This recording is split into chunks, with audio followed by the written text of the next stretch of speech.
la miniera sarebbe la vetrina. Sì, è la vetrina.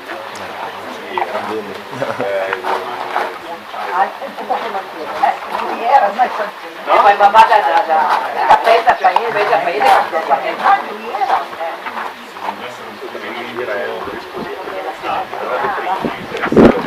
la sala convinta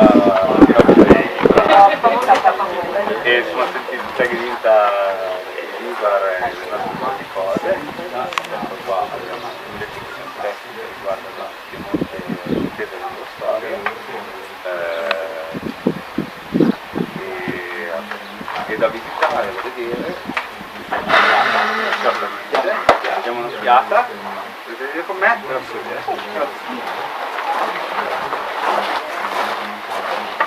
E quello che possiamo fare noi è appunto, è brutto dirlo, ma autoaggiustarsi, diciamola.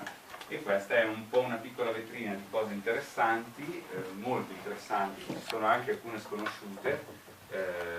Qua abbiamo una bella libreria dove possiamo mettere a disposizione tutti i libri da comprare.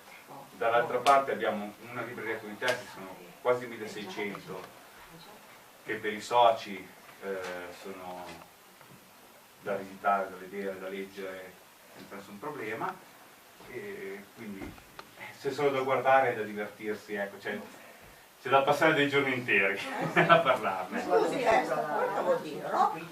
Olam è assolutamente Robert Daltrolam.